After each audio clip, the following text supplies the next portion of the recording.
Hello guys and welcome to this new video, and today I'm going to be talking about the Georgians. Georgians, a new civilization after the Armenians. I already did the Armenian civilization yesterday, so I'm not going to explain you everything that I explained already because there are some similarities, but yeah, I suggest you watch the previous video first. Okay, so let's check all the texts, just to compare a bit with this, but now we can check Georgians. Defensive and cavalry civilization. Let's see why.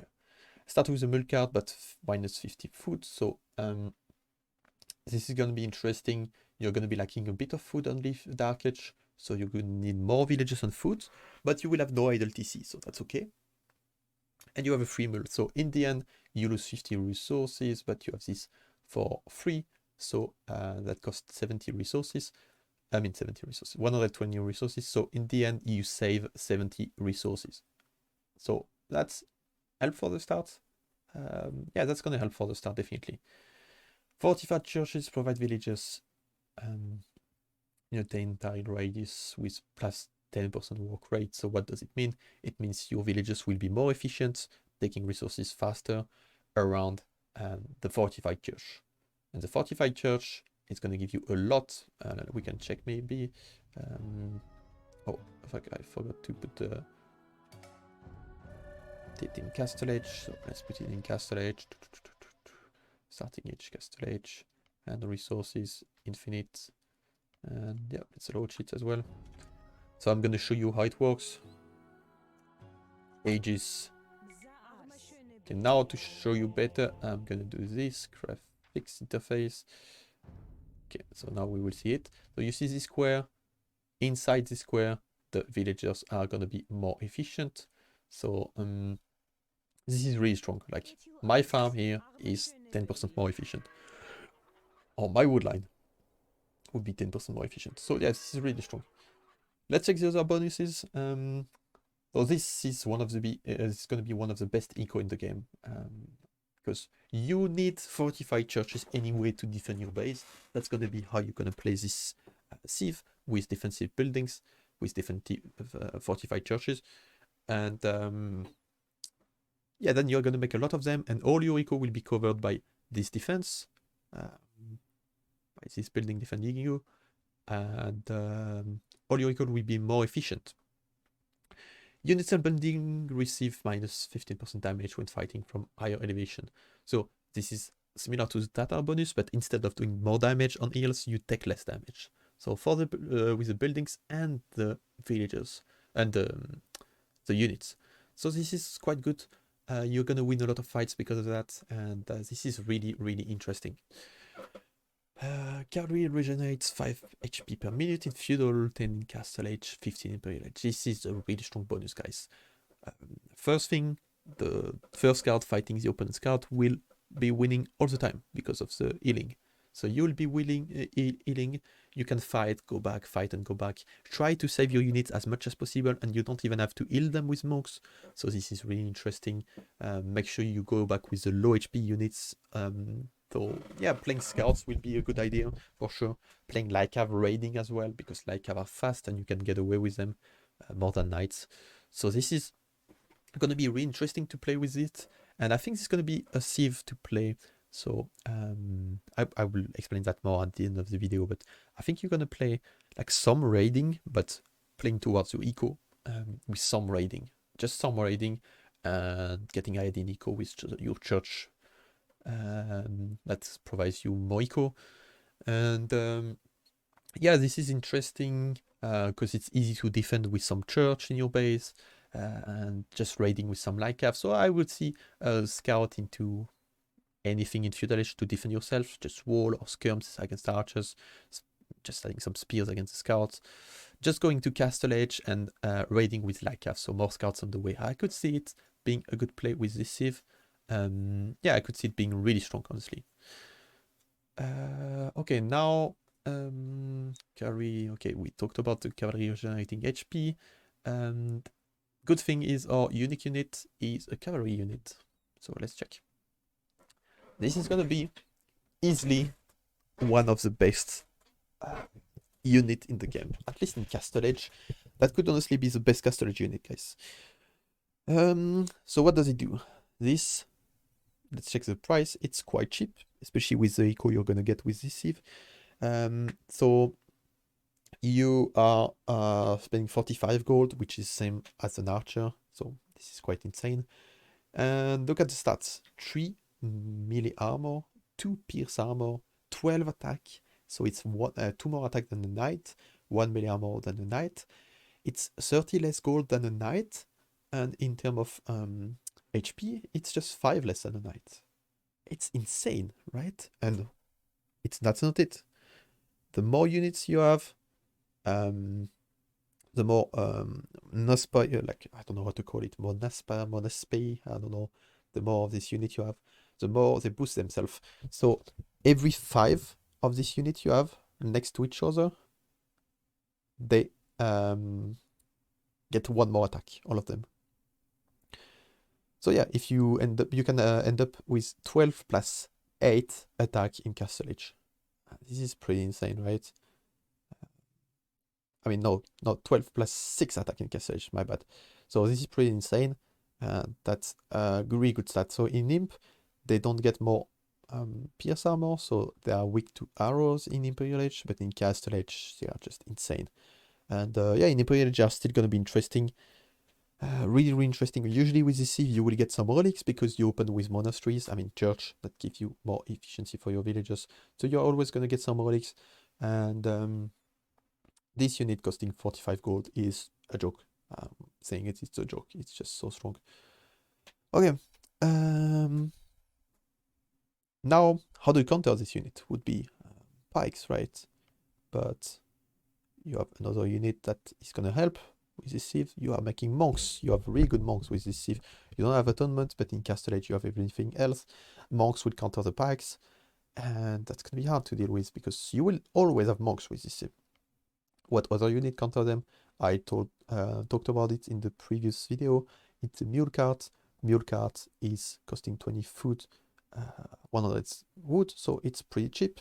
And this is really tanky, 300 HP and some armor and pierce armor as well. And this is not taking bonus damage from the pike. So how do you counter the pike? You just make some of these units that are gonna tank. The opponent needs redemption to convert it, I believe, because it's a building. Yeah, this is really strong. This is really strong. And just put some of them in the fight, in the middle of the fight, and you're gonna win fights because of that. So your composition in Imperial Age will be this nude cards. I mean, that's my opinion. I haven't tried it yet, like completely, but that's like my pre DLC tutorial. Mule cards with, yeah, that's a unit for me, plus unique unit, obviously. The unique unit is insane, and some monasteries, I mean church close to the fight with some villagers garrisoning inside. That's gonna be really strong, guys. Really, really strong. You are gonna kill the Alb with fortified church. You can full upgrade them as well, like towers basically. Yeah, you are gonna have an insane competition. And what is strong about putting this in the fight? It doesn't take pop space, guys. You're gonna get so much army because it doesn't take pop space.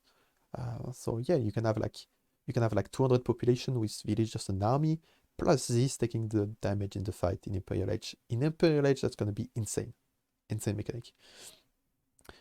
And also you can add this unique tech. Carry units take minus 15% population space. So you're gonna get a lot of army and a lot of these guys that cost 45 gold. I'm scared people will be able to make them forever because everything is so strong about it. Everything is so strong about it. You even have guilds. So with guilds you can sell some more resources and get more gold. And just by selling you will get enough gold to produce these guys with a more efficient eco with the church.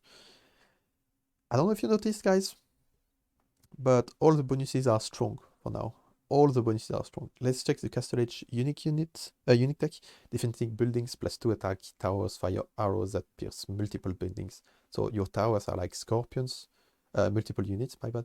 Your towers are like scorpions, and defensive buildings are church, castles, TC, towers, all this kind of stuff. Yes, this is really strong, guys. Again, this is the defensive stabilization early on to get good eco, to get your good eco, and to get to late game. I mean, to get to your unique unit in Castle Age and then late game. So everything you do is great. Like everything you have, every bonus you have is great to get to late game. How can you push a sieve with defensive church, which are like towers everywhere, with you can garrison your villas inside. They will have TCs everywhere. They will have defensive castle because they will be going unique unit, and they will have monks being produced from the church, so it's hard to raid them. This is really strong, really, really strong. And also, like the buildings are stronger on the hills.